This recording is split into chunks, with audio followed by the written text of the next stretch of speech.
Oi, minha gente, nós estamos chegando com mais um Só Prosa Boa. O nosso podcast já está no ar e numa edição especial nesta sexta-feira, onde nós vamos falar de um assunto que ganhou grande repercussão nacional e internacional, que foi tudo o que aconteceu no 8 de janeiro. Mas nós vamos olhar para esse episódio com outro olhar. Está aqui comigo o Frei Rogério Soares, ele que é da paróquia Nossa Senhora de Fátima de Jataí, hoje atualmente, mas na época, quando tudo aconteceu, ele estava em Brasília, não é isso? Bem-vindo. Obrigado, Guilherme, obrigado pelo convite. Eu estava sim em Brasília e era, naquela ocasião, o coordenador da pastoral da carcerária. Então, coube a mim visitar os presos do 8 de janeiro no dia seguinte, na segunda-feira, no dia 9 de janeiro. Eu queria que, então, o senhor começasse se apresentando. Quem é o senhor? Então, eu sou, como você disse, Frei Rogério Soares, eu sou nascido em Brasília, mas cresci no Piauí. Eu sou um piauiense, minha família é piauiense, essa é a minha cultura, essa é a minha raiz. E me tornei padre, sacerdote da Ordem Nossa Senhora das Mercês. E desde então eu sirvo a igreja e já estive em algumas cidades, como Rio de Janeiro, estive em São Paulo, Salvador, fui pároco há alguns anos também. E agora em Brasília, ultimamente, fiquei 9 anos em Brasília e agora estou aqui em Jataí. Frei, agora falando dessa história do senhor com o 8 de janeiro, eu queria entender como que foi esse dia. O senhor chegou aí no dia 8 ou não? O senhor foi depois? Como é que foi esse contato? Isso, no dia 8 eu não estive nas manifestações, eu estava em Brasília, eu estava na Asa Sul, onde minha paróquia, e um dia normal, um domingo em que as pessoas vieram à missa normalmente, e a gente sabia da manifestação do dia 8, como muitas manifestações que já aconteceram lá na Praça dos Três Poderes. E esse grupo de manifestantes, mais à direita, esse grupo, como é dito, bolsonarista, sempre fez manifestações e sempre foram manifestações pacíficas. Então, foi uma grande surpresa para nós quando começou a chegar no meu celular: Frei, estão quebrando os prédios, estão depredando tudo. Eu falei, meu Deus do céu, mas o que aconteceu? Como é que... Aí eu fui para as redes sociais, para a televisão, para acompanhar, para entender o que estava acontecendo. E aí, tudo aquilo que a gente já sabe, no dia 9, eu, como o coordenador da pastoral carcerária, eu fui visitar os presos, como era um dever meu visitar, de estar junto, de ir ao encontro das pessoas que tinham sido presas, estavam detidas, e tudo que eu vi e ouvi naquele dia ressoa na minha mente até hoje. Pois é, e como que foi esse contato lá? Antes da gente falar desse contato, no dia 8 o senhor chegou a acompanhar, a ver movimentação, os QGs já estavam ocupados. A gente fala QG, mas a porta dos quartéis em muitos lugares no Brasil já estavam ocupados, esses manifestantes estavam lá, isso? Havia os acampamentos, eles estavam muitos dias e até meses nas portas dos quartéis. Em Brasília não era diferente, havia um grupo lá, eu nunca fui, não sabia como era que ia acontecer esses acampamentos, mas a gente via pela televisão que eles cozinhavam, eles dormiam ali naqueles acampamentos e tinha essa ação, né, deles. E então eles se organizaram para no dia 8 fazer uma manifestação. E essa manifestação, então, resultou no quebra-quebra do 8 de janeiro. Quando a gente fala do dia 9, como foi essa chegada lá? O senhor foi autorizado pelo bispo? Como é que foi lá? Como é que se construiu até chegar lá e que hora que o senhor entrou? Demorou, não demorou? Foi rápido? O senhor conseguiu conversar com todo mundo? Logo pela manhã, eu entrei em contato com o bispo, Dom Paulo César, dizendo que eu iria à Academia da Polícia Federal, que fica em Sobradinho, até um pouco distante da minha paróquia, mas é Brasília, né? Em torno de Brasília. E ele disse, pode ir, a igreja precisa se fazer presente e visitar as pessoas que estão presas, ser da pastoral carcerária. Então, eu peguei um documento que eu dizia que eu era o coordenador da pastoral carcerária e fui. Cheguei lá, era 10 horas da manhã. E me apresentei, houve todo um filtro, eles levaram meus documentos para lá, era tudo muito conturbado, imagina só muita imprensa do lado de fora, e nós ficamos ali esperando o acesso. Advogados podiam entrar, e aí chegou meio-dia, 1h da tarde, não chegava essa autorização, até que por volta das 14 horas fomos informados que eu estava autorizado para entrar.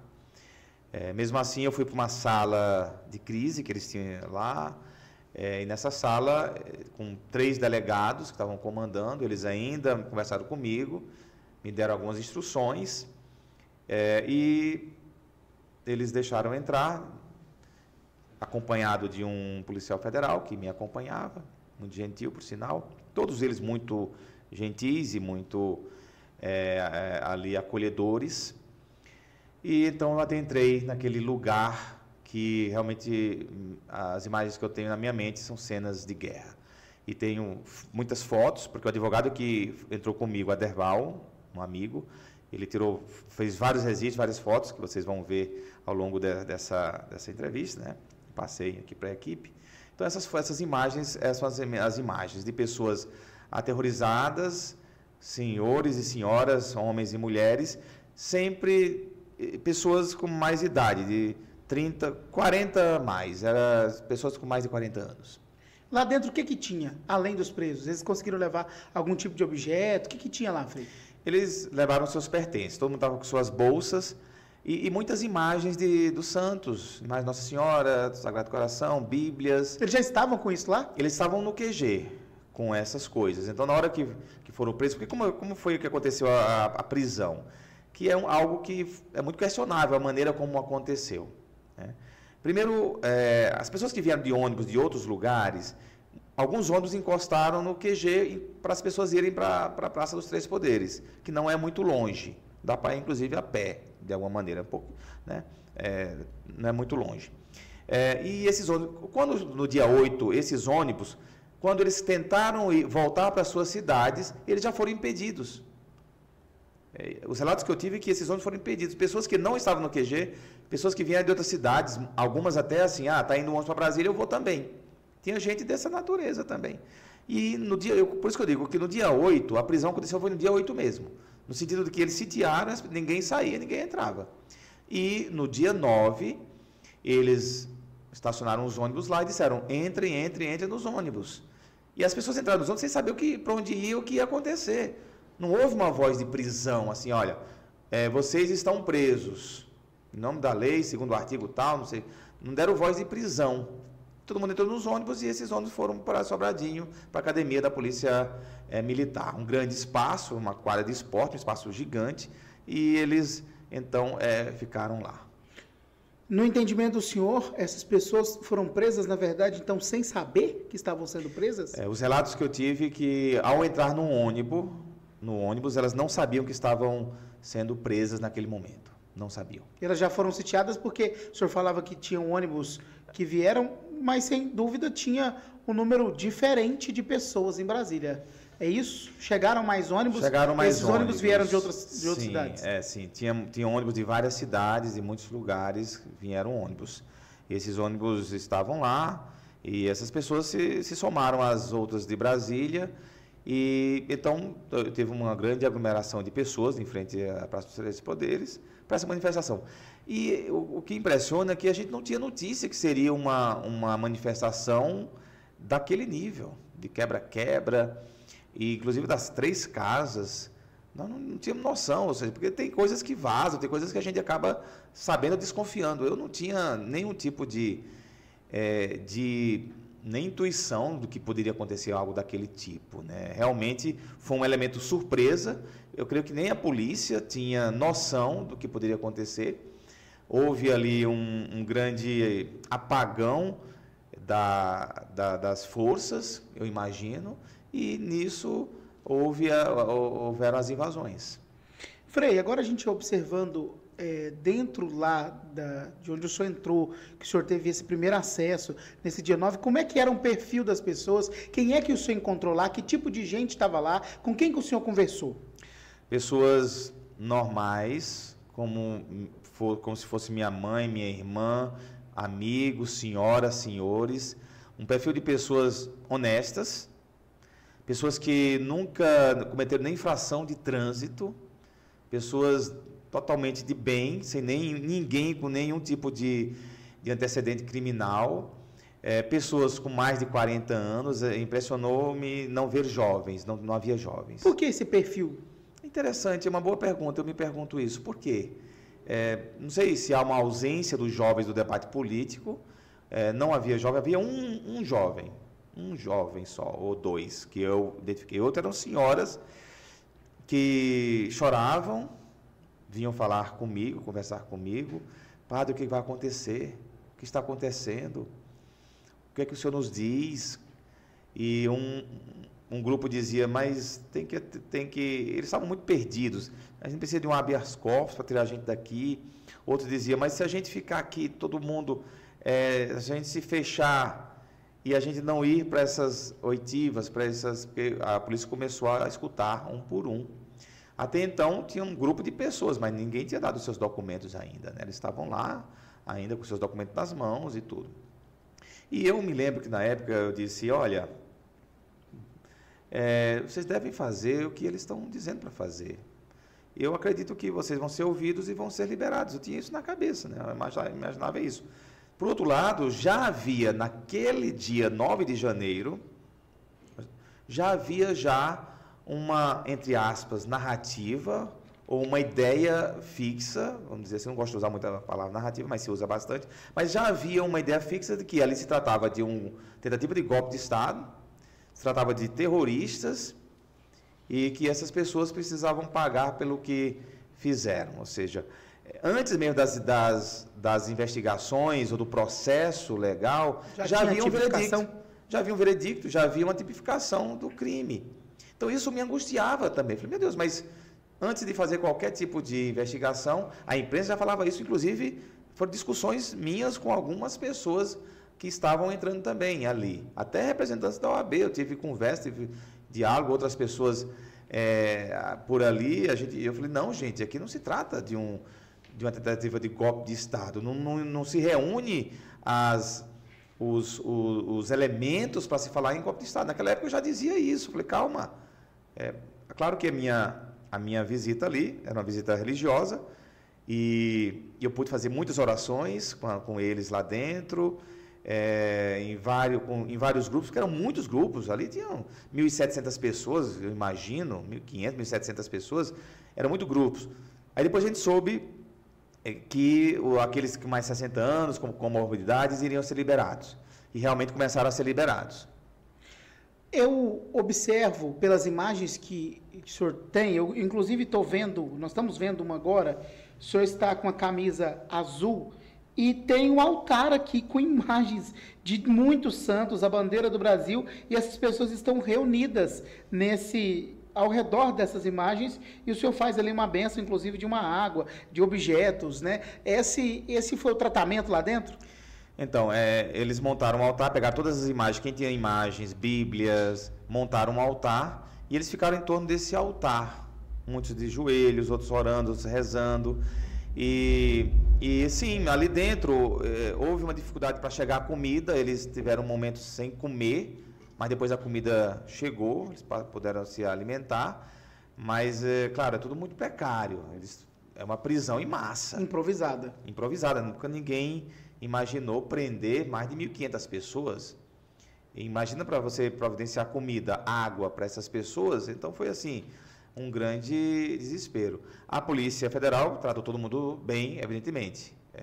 Não havia violência, não havia nenhum tipo de, eu não percebi, nenhum tipo de situações assim que pudesse colocar as pessoas em constrangimento. Mas o constrangimento era a falta de comida, água, acesso a banheiro, essas coisas assim. E a falta de informação. Tinha o pessoal da saúde também lá, atendendo aquelas pessoas mais necessitadas. Tinha gente passando mal lá dentro? O senhor chegou a ver isso? Sim, cheguei a acudir assim, no sentido de dar um abraço numa senhora que estava passando mal, estava numa cadeira de rodas. Temos imagens, uma cadeira de rodas, e com a faixa no pé, chorando. Era uma senhora até fortinha, assim. e uma senhora aparentemente com mais de 60 anos, chorando bastante. Eu abracei aquela senhora, ela estava sendo atendida pelo pessoal da saúde. Eles montaram uma tenda da saúde lá e as pessoas que com comorbidades foram atendidas. E algumas pessoas, sim, passavam mal, outras com medo, outras problemas de saúde mesmo. As pessoas que o senhor viu lá eram terroristas? Então, essa é a coisa do terrorismo, de serem terroristas, disseram também. Eles já estavam sendo tratados como terroristas até na imprensa. A imprensa já E eu lembro que no dia 8 já tinha essa frase. Terroristas invadiram. No próprio dia 8, no dia eu assistia 8, a cobertura ao vivo. Já usava a palavra terrorista, que é um outro absurdo que tentaram emplacar. Depois a imprensa e o pessoal começou a tirar essa expressão terrorista, passaram a usar golpista, mas usaram a palavra terrorista. E aí a gente vê hoje, nas invasões do Rio de Janeiro, se querem classificar os narcotraficantes de terroristas e um grupo não aceita, não admite. Talvez os mesmos que chamaram os presos do 8 de janeiro de terroristas, esses mesmos não admitem chamar os traficantes de terroristas, que já participam, que já fazem parte de uma rede internacional do crime. Por que eles não podem ser chamados de terroristas? E foi muito rápido chamarem aqueles manifestantes de terroristas. Realmente isso aconteceu. E mais, quando eu visitei, meses depois, para a Páscoa, mais ou menos em abril, nós estamos falando aí já de 3 meses depois, eu fui celebrar para os presos, tanto as mulheres na Colmeia, lá no Gama, em Brasília, como na Papuda, os homens, eu celebrei missa para eles. E escutei as mulheres uma a uma. Escutei de forma individual as mulheres presas do 8 de janeiro. Realmente de cortar o coração. E uma das senhoras, na roupa dela, ela tirou mesmo aqui de dentro da roupa dela um papel e mostrou: padre, aqui está o motivo que estão nos acusando, os motivos que nós estamos acusando. E eu fui ler aquele papel. E estava lá, atos de terroristas. Terrorismo, estava lá. Na condenação? Exatamente. Na tipificação. Na tipificação lá no ato de prisão, estava lá escrito. Isso daí. Ela me mostrou esse papel, né? Então, assim, quando eu vivi essa experiência do dia 9, o que eu posso dizer, que foi na visita que eu fiz, é que eu fiquei realmente abalado. Quase uma semana dormindo mal, não dormindo, porque... Por que o senhor não dormia? Olha só, uma coisa é você classificar as pessoas como terroristas, golpistas, você despersonaliza a pessoa. Então não é gente, não é ninguém. Outra coisa é você ir conhecer a pessoa pelo nome, conhecer a sua história e perceber que ali tinha pessoas, cada uma por motivos diferentes. Muitos estavam ali, cada um por motivos que não eram igual aos outros. Uns estavam porque queriam manifestação de indignação, outros estavam porque na cabeça deles estavam defendendo o país do comunismo, outros estavam ali porque outros foram e eles foram também. Então, quando você conhece a história, começa a chamar Dona Maria, Dona Marlene, seu José, seu Márcio, quando você conhece a pessoa, as suas histórias e sabe o seu passado, essa pessoa é uma pessoa da minha casa, da minha família. Então, eu entendi como se fossem parentes meus, que nunca fizeram nada de errado na vida, estavam presas num sistema penitenciário feito para bandidos de alta periculosidade. Eles estavam lá. Então, eu fiquei muito abalado nessa semana, muito mesmo, e aquilo me chocou. E até hoje eu tenho esse sentimento assim dentro de mim, de que no meio de todo mundo ali preso e condenado, nós temos inocentes. Faltou individualizar as condutas? Esse é o ponto. Individualização da conduta. Eu posso dizer que nós tivemos um copia e cola nas condenações. Todo mundo foi condenado pelas mesmas coisas. Ou seja, sem uma individualização, sem uma investigação mais apurada. Eu vou citar aqui 2 exemplos da minha paróquia, de paroquianos meus, da minha paróquia, que eu conheço, família, conheço procedência, sei o que é que eles foram fazer lá. Por esses 2 que eu conheço, que eu sei quem são, que são condenados a mais de 14 anos de prisão, por eles, essa pena deveria ser revisada. Por quê? Essa investigação, esse processo deveria ser revisado. Um é um paroquiano meu. mais de 40 anos, Esse é o perfil paroquiano dele. nosso, um trabalhador simples, de trabalhos braçais, tinha a sua motozinha, morava ali na Asa Sul, inclusive numa comunidade periférica da nossa paróquia, participava da nossa comunidade, da nossa capela. Ele, no dia da manifestação, como muitos que eu conheço, foram na praça. Foi com sua moto, encostou sua moto e foi na praça. E lá, dentro da manifestação, a Casa dos Três Poderes estavam abertas, sobretudo o Congresso, e ele também entrou, a Casa do Povo, ele entrou, sem imaginar quebra-quebra, sem fazer parte de nenhum tipo de organização, sem ter recebido nenhum comando de ninguém, sem pensar em golpe, sem pensar em nada, ele entrou e saiu, pegou a moto e voltou para casa. Ele, uma pessoa muito simples, começou a escutar na imprensa que todo mundo, ou vizinhos falando, que todo mundo que foi lá, que foi filmado, ia ser preso, porque era um golpista e terrorista. Ele, na sua ingenuidade, foi se apresentar à polícia. Diz, olha, eu estava lá na praça, cheguei até a entrar, mas saí lá do Congresso e vim dizer que eu não tenho nada a ver com isso. Ele chegou a fazer alguma coisa? Fez nada. E só entrou e viu? Nem tinha intenção, não tinha nada, não participa de nenhum grupo de WhatsApp. E aí ele foi, e aí ele se apresenta à polícia no dia seguinte, nos dias seguintes lá daquela semana, e aí ele diz, olha, eu não tenho nada a ver com isso, eu só fui lá para ver. O que aconteceu? A polícia recolheu ele, prendeu ele ali mesmo. A família teve que até buscar a moto. Prendeu naquele ato. E ele continuou preso? Ele está condenado a mais de 14 anos de prisão. Que erro! Esse é um Seria caso. um erro. É um erro grave. Ou seja, a individualização da conduta não permitiu identificar que esse está completamente fora de qualquer perfil de golpista. Outro é uma paroquiana, também condenada a mais de 14 anos de prisão. Uma senhora, deve estar perto dos seus 60 anos, 58, 59 anos, eu imagino. Paroquiana minha também. Conheço, né, uma senhora cabeleireira, né, trabalho simples. E ela foi na manifestação, mora em Brasília, mora perto, na Asa Sul, foi na manifestação.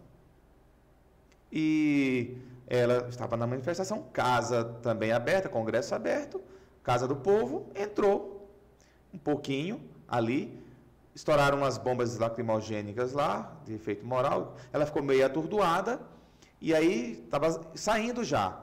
E aí encontrou um policial, e ela disse, olha, eu quero sair, preciso sair. Ele disse, me acompanha. Me acompanha. Esse me acompanha foi para prendê-la. Ela foi presa. Ela foi presa até sem saber. Ela foi presa sem saber, ela foi presa. E está presa e está condenada.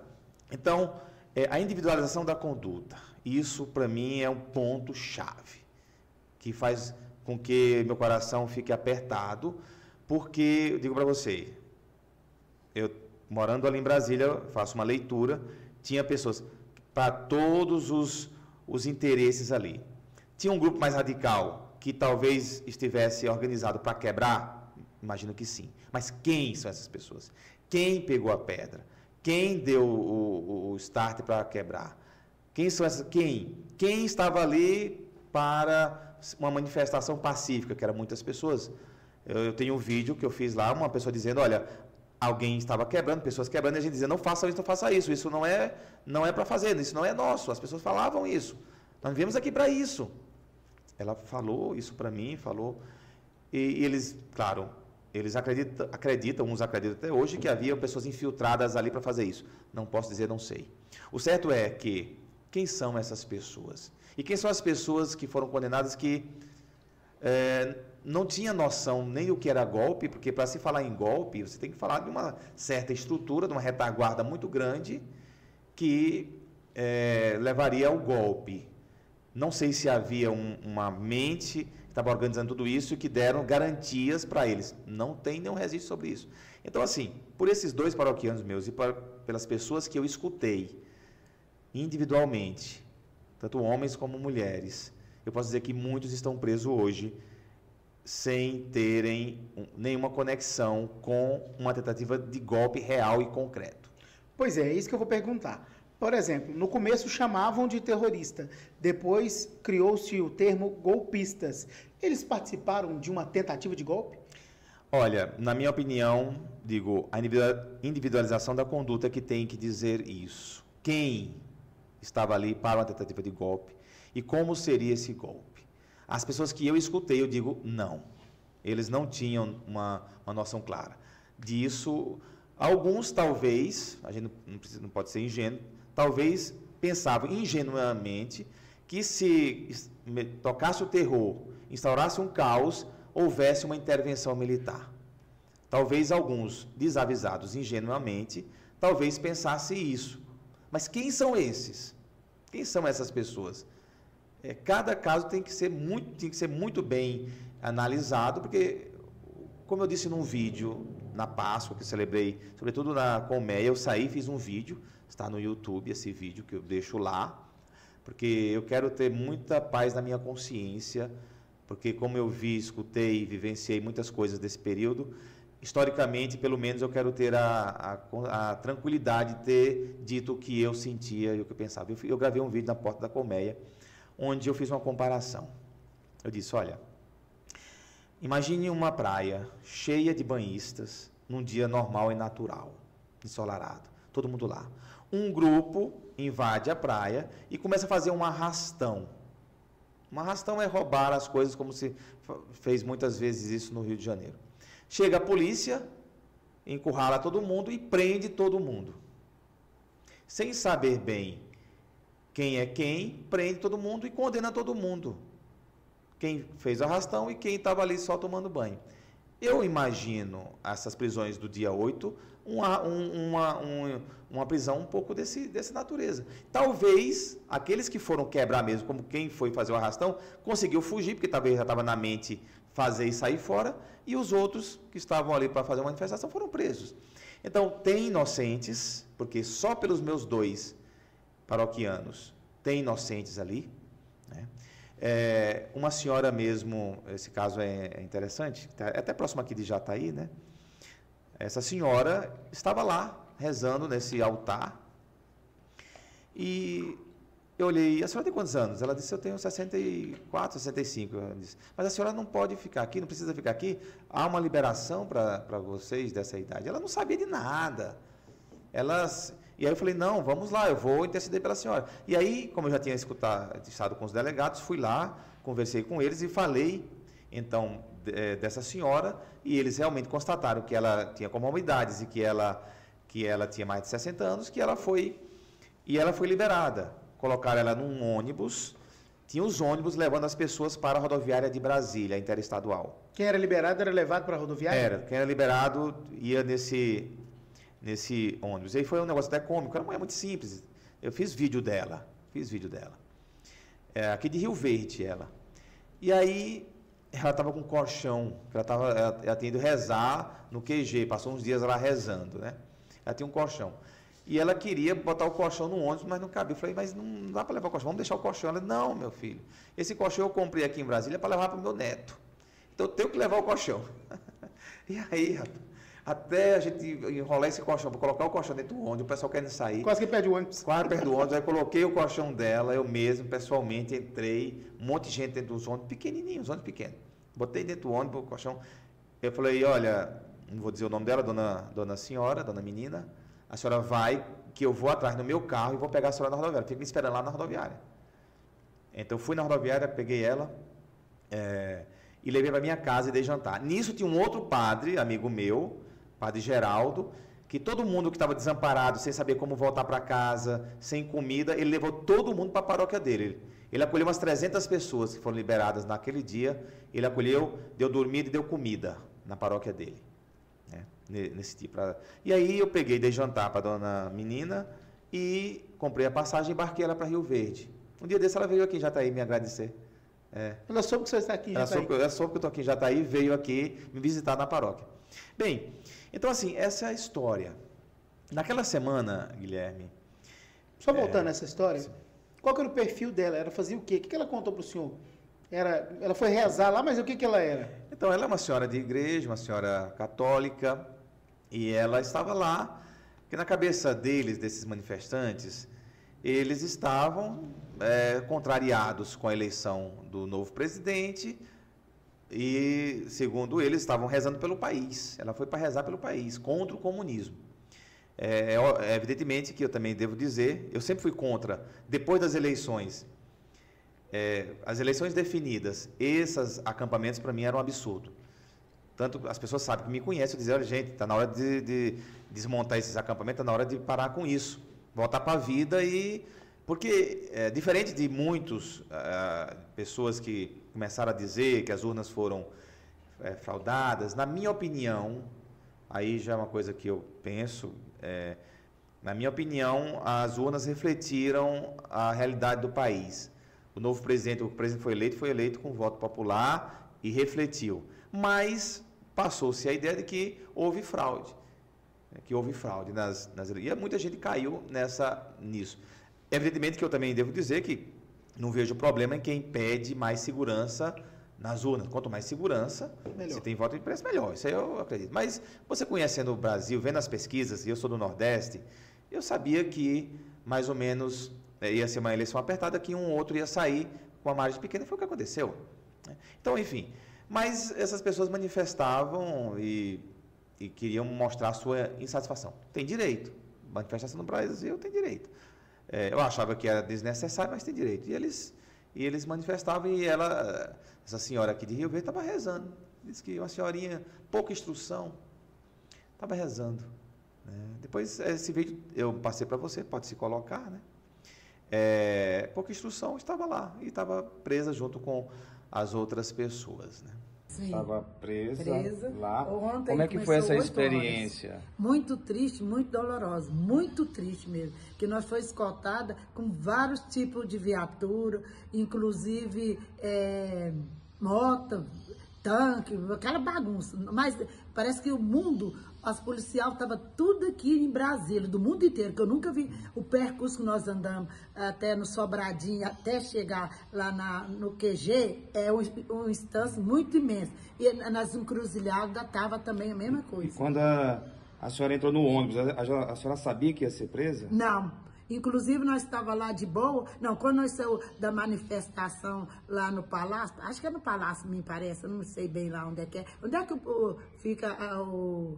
O Palácio, lá passa os Três Poderes. Sim, isso, Três Poderes. Aí nós desceu de boa. Mas aí quando o povo chegou na véspera, eles falaram, agora tem que ir lá para uma tal de Paputa, sei lá, com espaço de ônibus, que é gente, tudo quanto é canto do mundo, tudo quanto é canto. Aí falou que eu não tinha espaço ali para pôr ônibus. Deixou o povo lá e foi para lá. Aí deixou longe. E aí quando nós acabou a manifestação, o tiroteio, e aí eles pegaram, falaram pra gente. Aí já veio escoltada no ar, com o helicóptero e nas estradas também. Hoje, nós estamos ouvindo a discussão, e falo hoje nesse tempo, né? Aí nós temos 10, 9 meses depois do que aconteceu, discute-se muito a anistia. O senhor é a favor da anistia? Já são quase 2 anos, Guilherme, desde que aconteceu. Contando de janeiro de 2025, desculpa. Quase 2 anos. Contei errado. Janeiro agora vai para 2 anos Quase 2 do anos. acontecido. Quase 2 anos, Então, a anistia, politicamente Quis falar falando... 1 ano e 10 meses. 1 ano e 10 meses, é verdade. A anistia é um recurso que eu creio que pode dar uma pacificação, uma paz, sobretudo para quem está preso. Eu penso muito nas pessoas que estão presas. Eu creio que é um recurso político que cabe muito bem nesse cenário e, ao mesmo tempo, eu posso dizer que eu creio que a gente deve ir mais longe. Eu acho que o processo deve ser revisto. O processo, estou dizendo, sobretudo para esse ponto da individualização da conduta e também um outro ponto, que na época para mim já era muito sentido, o fato deles serem investigados, julgados pelo STF, que é a última instância. Você acha que tinha que ser primeira instância? Eu creio que devia ser primeira instância, teve uma investigação na base. Recorrer para quem, então? Se eles estavam, isso me vinha na cabeça, se eles estavam sendo investigados pelo STF, o processo estava acontecendo lá dentro, eles iam recorrer para quem? Eu dizia, só para Deus, porque não tem outra instância. Quais são os recursos que eles podem usar? Nenhum recurso, eles não têm uns recursos muito limitados. Então, tudo isso me fazia muito mal. E eu digo para você que eu trago memória aqui de uma pessoa do judiciário, que naquela semana do dia 8, ele vendo a minha angústia e eu partilhando com ele minhas inquietações, ele disse: Frei, vou lhe dizer mais ou menos o que vai acontecer. Essas pessoas, elas serão indiciadas, haverá um processo, serão julgadas, condenadas e presas. A única solução para elas chama-se anistia. Ele me disse isso. A única solução vai ser anistia. Estou falando, na semana, ele me deu todo o roteiro, me falou, se houver uma solução para ele, chama-se anistia. Tudo isso, 2 anos atrás, já se falava. Ele falou para mim claramente. E foi tudo o que aconteceu. E agora nós estamos diante dessa movimentação da anistia, que eu acredito que, sim, deveria ser um recurso a ser usado. Acho que o parlamento precisa dar essa resposta. E o que vai acontecer no futuro, fazendo aqui uma previsão, Guilherme, é o seguinte: muda-se pessoas, muda-se peças, muda-se jogo. Então, num futuro próximo, nós vamos ter outros entendimentos e outras informações. E muitos vão se envergonhar de ter pedido a condenação destas pessoas. Eu digo muitos porque nós não podemos escutar essas pessoas. Elas estão proibidas de usar redes sociais, de falar. Nós não sabemos bem a versão delas, mas vai chegar um momento em que tudo isso vai se passar a limpo. E eu creio que a história vai ser revisitada. Nós vamos revisitar o 8 de janeiro, vamos revisitar tudo.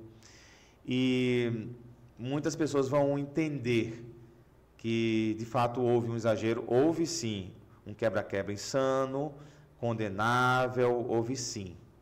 Isso aí não se apaga. Comparado a um vandalismo, seria? Vandalismo, depredação do que eu patrimônio acredito público. Também que deveria ter, sim, ações enérgicas, né? Fortes mesmo, para que isso nunca mais acontecesse. Mas não terrorismo. Mas chamar de terrorismo e golpista, eu acho que é mais vingança por querer defender a honra, né? E o que representa os prédios, os 3 poderes, que realmente foi algo impressionante, fora do comum. Nunca mais deve acontecer algo desse tipo. Tem que ter ações realmente exemplares. Agora, fazer uma conexão com um golpe, isso para mim ainda não consigo entender ou aceitar. Eu acredito que a história vai ser revisitada e nós vamos estar vivos para ter um entendimento mais à distância, mais neutro, porque às vezes nós somos muito levados pelo nosso filtro ideológico.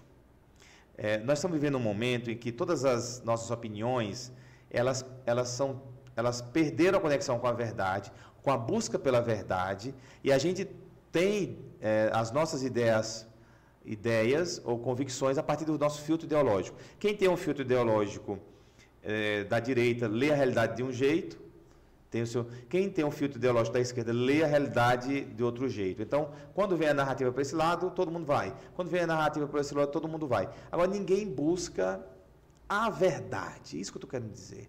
Ser coerente, ser honesto intelectualmente, buscar realmente os fatos, a verdade, ser coerente com a Constituição.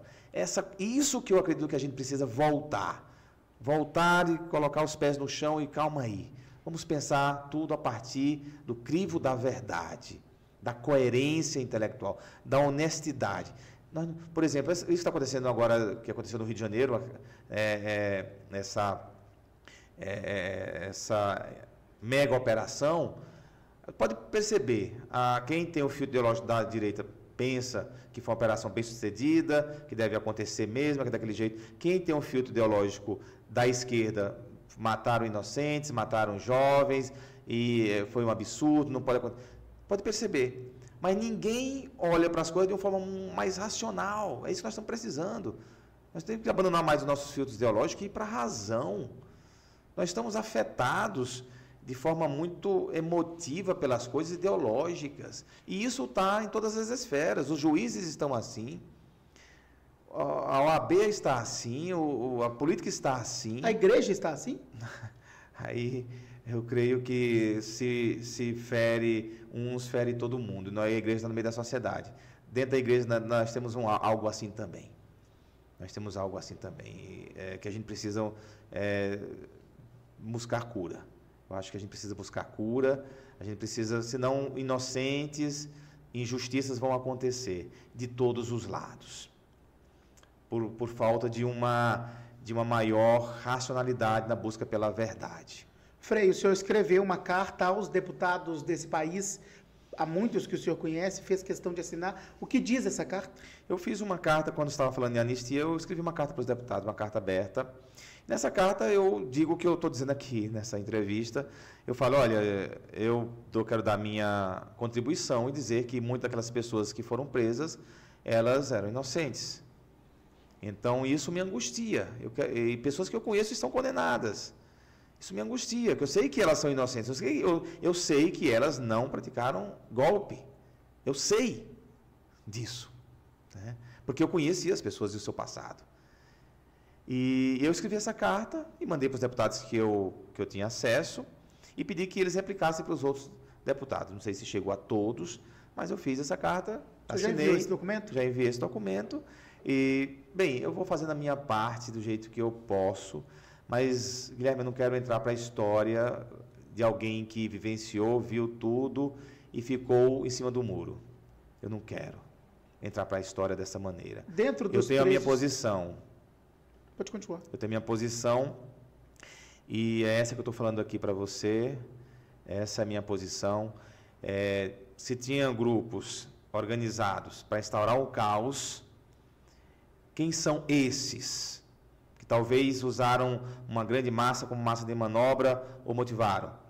Mas, assim, mesmo esses que queriam instaurar um caos, pessoas desavisadas, pessoas iludidas, pessoas completamente... Só fala em mandante, por exemplo? Mandantes ou não? Mandantes, por exemplo... Intelectuais, não sei. Até agora, eu leio muito sobre tudo, sobre o 8 de janeiro, eu vejo muitas coisas e a gente vai tentando as provas, mas quem era o mandante? Onde estão as provas de uma reunião prévia, de uma semana antes, com uma arquitetura, vamos seguir esses passos e depois nós vamos ter o golpe. Onde está esse plano? Esse grupo tem ligação mesmo com aqueles que supostamente tramaram um golpe lá atrás ainda no governo passado? Não sei quem são essas pessoas. Eu acho que para mim ainda falta elementos. Mas eu quero dizer, uma grande maioria está presa, pessoas que eu escutei, que eu vi.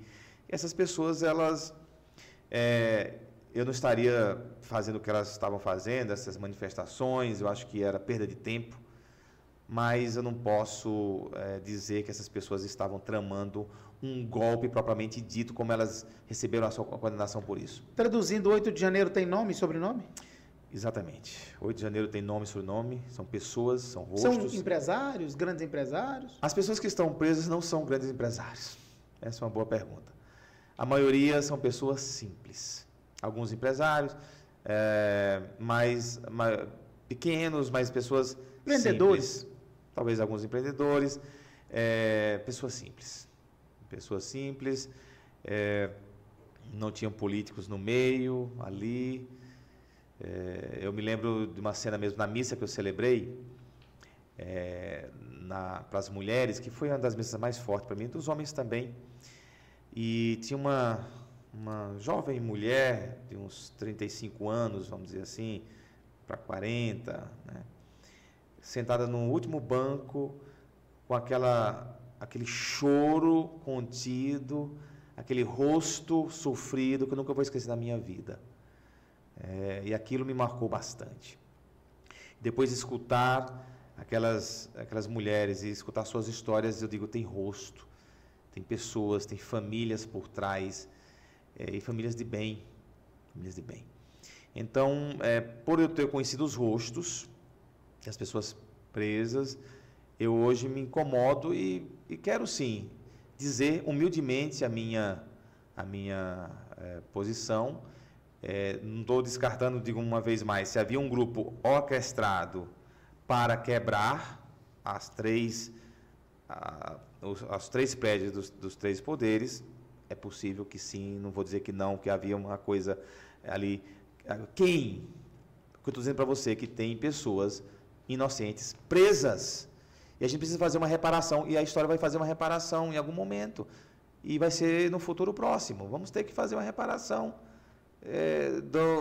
de como esse processo foi encaminhado. O senhor chegou a falar com a imprensa italiana, com a imprensa estrangeira. Aqui no Brasil, o senhor não deu entrevista?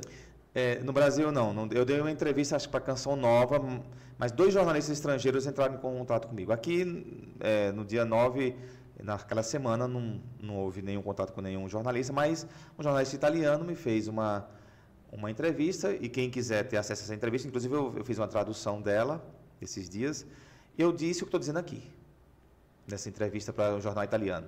Depois, em abril, ele voltou a entrar em contato comigo, passado um tempo, as pessoas estavam presas, eu repeti a mesma coisa para o jornal italiano. O jornalista americano entrou em contato, mas depois não entrou mais em contato, sumiu, aí não sei. Saiu uma reportagem também na Canção Nova, que traz ali traz a minha fala e a fala de algumas pessoas. Então, é uma reportagem muito boa. Vamos colocar a reportagem da Canção Nova? A reportagem da Canção Nova. Vamos assistir, então, um trecho dessa reportagem da Canção Nova para a gente viajar agora para lá, para entender um pouco dessa história. A gente assiste agora.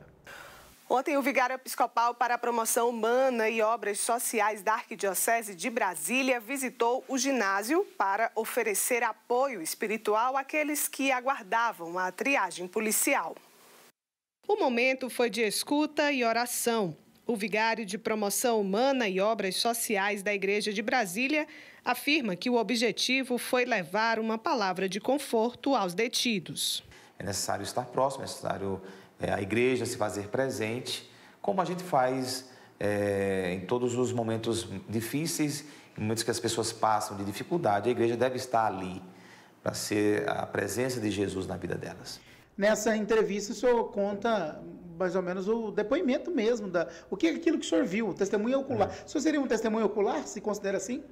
Bem, eu não me considero testemunho ocular, assim, porque eu não estava no 8 de janeiro, né? Eu não participei de nada, inclusive. Eu fui uma testemunha ocular das pessoas que já estavam lá. Do pós, né? O pós, presas. Pós 8 de janeiro, seria isso? O pós 8, sim. Eu posso dizer que eu estive ali acompanhando, depois estive na prisão também, celebrando missa. Até quando o senhor acompanhou essas pessoas? Eu acompanhei basicamente até aquele ano mesmo, quando eu pude acompanhar, foi mês de abril, foi quando aconteceu a Páscoa. Depois eu acho que eu tive acesso mais uma vez à colmeia, e aí depois eu perdi o contato, porque já não tem mais, eu não tinha mais contato com ninguém, com as pessoas. Em abril, a Páscoa é muito significativa. A gente está falando de ressurreição, de vida nova. O senhor falava dessa menina. O senhor chegou a conversar com ela? Você que chorava muito? Eu não cheguei a conversar com ela. As pessoas vinham conversar comigo de forma espontânea. Então, numa salinha, as pessoas vinham para conversar. As mulheres vinham para conversar. Como se fosse uma direção comigo. espiritual. Direção espiritual. Algumas confessaram também. Houve confissões. Isso foi antes da missa, porque muitas queriam comungar e algumas confessaram também. Outras conversaram, pessoas de outras religiões também. Eu conversei com todo mundo, uma por uma, sentado numa cadeira. As histórias batem, Frei?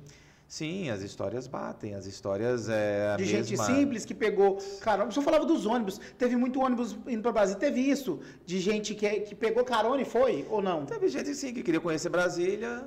Achou uma oportunidade? O ônibus estava saindo e foi. Tem esse período. Você escutou isso lá? Escutei de uma pessoa.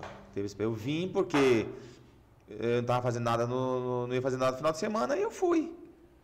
E aí ela acabou sendo presa, está condenada a mais de 14 anos de cadeia. Então, é necessário a gente olhar com seriedade tudo isso. A uma distância de quase 2 anos, eu ainda sinto no meu coração um incômodo. Eu ainda sinto, quando eu escuto essa história, eu ainda fico pensando o que fazer para ajudar essas pessoas, para que elas não percam o sentido da vida, para que elas possam levar adiante, e com desejo imenso de vê-las livres. E um país onde a gente possa ter ainda mais espaço para a liberdade de expressão. Nós temos. Mas eu acho que eu sou muito radical nessa coisa de liberdade de expressão. Eu acho que a liberdade mesmo, ela acontece quando a gente pode falar e dizer o que a gente pensa. E quando existem pessoas públicas, elas têm que saber que elas são alvo de críticas e têm que acolher isso e aceitar isso. E nossos sistemas também podem ser criticados. Eu sou muito da liberdade de expressão. Eu creio que a gente precisa garantir a todo brasileiro a liberdade de se manifestar, de se pronunciar. E a pessoa se sentir em paz em poder falar com liberdade do que elas têm para dizer. A gente não pode ter nenhum tipo de cerceamento ou de medo. Senão a gente vai começar a ferir a democracia, sabe? O que o senhor imagina que aconteça, que a anistia passa? Bem, pelo jeito aí, como está acontecendo, eu não estou vendo muito quórum para passar essa anistia, não. Pelo menos já estão colocando outros nomes aí. Eu acredito que deve acontecer alguma coisa. Se chama de anistia ou se chama de alguma coisa, eu queria ver essas pessoas em suas casas. Esse é meu sonho. Ver as pessoas nos seus lares, nas suas casas, com suas famílias. Frei, agora em relação a tudo que o senhor viu e ouviu durante todo esse período, eu acho que é importante a gente falar desses depoimentos. Tem alguma coisa específica que te tocou profundamente, que te emocionou? Alguém que deixou o filho para trás ou deixou, sei lá, alguma coisa que esse tipo de depoimento te marcou profundamente? Sim, tem uma senhora que eu escutei na colmeia, que ela me dizia dos seus filhos de menor, que ela sentia uma saudade imensa. Ela tinha ido, sim, num ônibus, acabou sendo presa, e esse depoimento me marca muito, porque ela chorava com saudade dos seus filhos. Uma senhora dona de casa, que olhar nos olhos dela e via uma pessoa indefesa, uma pessoa incapaz de fazer mal a um simples animal, quanto mais a um ser humano, estava ali. Então, essa história, como todas são muito parecidas.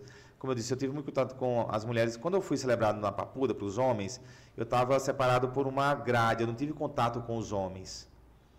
Eu celebrei a missa a partir de uma grade. Eles estavam no pátio, participaram da missa do pátio, e eu dei a Eucaristia por meio da grade. Enclausurado mesmo. Eles estavam lá no pátio do banho de sol, e eu coloquei a mesa da missa onde fica a guarda penal, observando todos. Então, eles ficam numa parte mais alta, e dali eu celebrei a missa. Levamos uma caixa de som, e aí teve uma cena também que eu nunca esqueço, de um dos presos que desmaiou na hora da missa.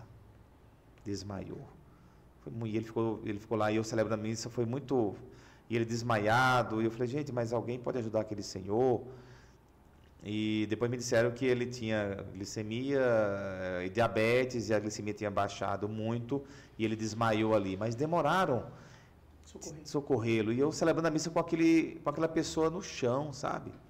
Então, é umas coisas assim, muito, muito fortes. Vamos falar bem da prática mesmo, desse olhar que o senhor tem. Eu acho que é importante assim, a gente falar dessa... pelo menos o que eu percebo nessa entrevista é uma isenção. Um depoimento imparcial de tudo isso. É isso? É isso mesmo que eu estou vendo? É isso mesmo. Eu procuro ser imparcial, sobretudo nesse caso. Em todas as minhas análises que eu faço da vida, das conjunturas, eu procuro essa busca pela verdade. Eu escuto um, escuto o outro. E, nesse caso, eu quero ter, sim, muita imparcialidade. Eu quero respeitar muitas instituições, as nossas instituições, mas nós estamos vivendo um tempo em que os viés ideológicos, eles estão sendo o nosso filtro. Nós estamos, os nossos óculos, nós estamos lendo a realidade a partir de convicções ideológicas, e isso não é bom. Isso está acontecendo no judiciário, isso está acontecendo na igreja, isso está acontecendo na sociedade, isso está acontecendo na OAB.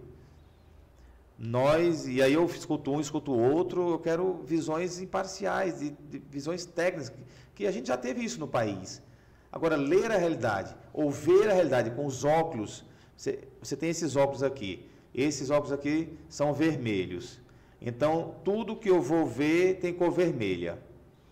Aí eu pego uns óculos, outro tem uns óculos azul. Tudo que ele está vendo é azul. Então, a gente tem que pegar óculos transparentes para a gente ver a realidade. Óculos sem cores, para ver a realidade. Isso, claro, as pessoas podem ter suas convicções políticas, podem ter mais a realidade, sobretudo a justiça. Ela tem que ver de forma imparcial. Quando eu estava escutando o voto do Fux, eu vi ali, sim, uma imparcialidade, uma voz divergente. E a gente tem que ter vozes divergentes. Quanto mais, melhor.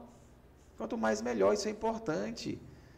E ter a coragem de ter essa voz divergente. Isso que faz a democracia acontecer. E eu não, como muitos, eu não tenho problema com a questão da polarização. Eu acho que uma democracia, ela precisa ter dois lados, grandes dois lados definidos para ser democracia. Uns de um lado e, ultimamente, nós tivemos isso, nós não estávamos acostumados com polarização. Eu sou contra algumas pessoas, temos que acabar com a polarização. Não, se acabar com a polarização, acaba com a democracia. Não se acaba com a polarização. A gente precisa ter instâncias isentas e neutras para nos ajudar a ter parâmetros. Mas eu creio que o mundo ele tem que ter as duas visões. E a gente cresce assim. Eu tenho que preservar aqueles... E eles têm que existir. Quem é mais progressista tem que existir. Quem é mais à direita, mais conservador, tem que existir. E, de forma madura, isso produz uma sociedade civilizada. E a gente vai crescendo sem ter forças dominantes. E aí as pessoas que ganham, o povo é que ganha. Então, eu só acho que a gente não pode ter filtros ideológicos para temas que são cruciais e temas de justiça. Estamos caminhando para o final, queria aproveitar para agradecer a presença do senhor aqui, foi muito bom o senhor compartilhar essas histórias que o senhor ouviu e também viu durante 9 de janeiro para frente, né, que foi também as outras oportunidades que o senhor teve, e eu queria que o senhor deixasse a mensagem do senhor, o recado do Frei Rogério. Eu espero viver cada vez mais numa sociedade mais justa, eu quero ver líderes mais autênticos, as nossas lideranças devem buscar sabedoria, devem ser pessoas que consigam ser estadistas, que ultimamente nós não estamos tendo, nem de um lado nem do outro. Eu creio que a gente precisa ser mais imparciais, sobretudo quem está na igreja, quem está operando a justiça, e isso é possível com a maturidade. Eu acredito que essa maturidade vai vir. O fenômeno polarização, ou grupos, um grupo de conservadores de direita mais conscientes, um grupo de progressistas de esquerda mais conscientes, mais estudados, isso ajuda o Brasil a crescer, na minha opinião, mas com pessoas mais maduras, mais amadurecidas. E é isso que nós queremos, pessoas mais maduras e mais amadurecidas. E tenho certeza que os empresários, empreendedores, os trabalhadores, eles têm um papel fundamental nisso. Vamos, apesar dos lados... Não jogar ninguém um contra o outro. Não jogar ninguém um contra o outro, apesar de termos lados, nós seguirmos adiante. É isso que o brasileiro faz. O brasileiro está tocando a vida. Os empresários estão tocando a vida. As pessoas estão tocando a vida. Então nós queremos tocar a vida, com Deus sempre à frente. Muito obrigado pela participação. Sucesso para o senhor. Obrigado. Rede social, qual que é? Frei Rogério Soares. Pode seguir lá? Pode seguir. Muito obrigado. E aí, a prosa foi boa, hein? Só prosa boa. Só prosa boa. Um grande abraço, até uma próxima oportunidade. Depois o senhor vem aqui falar um pouquinho de empreendedorismo. Esteve em Aparecida, no Encontro Nacional de Empreendedores. Viu o senhor bombando nas redes sociais lá na paróquia do Padre Marcos Rogério, falando para empreendedores. Frei tem essa pegada, tem aqui os produtos do Frei, né? Isso. Tem as petas do Frei e as cocadas do Frei. E tem transbordado na vida de muita gente, né? Com certeza. E a gente vai fazer um outro episódio só de empreendedorismo e dicas para você que quer empreender. Um abraço, fiquem todos com Deus, até mais.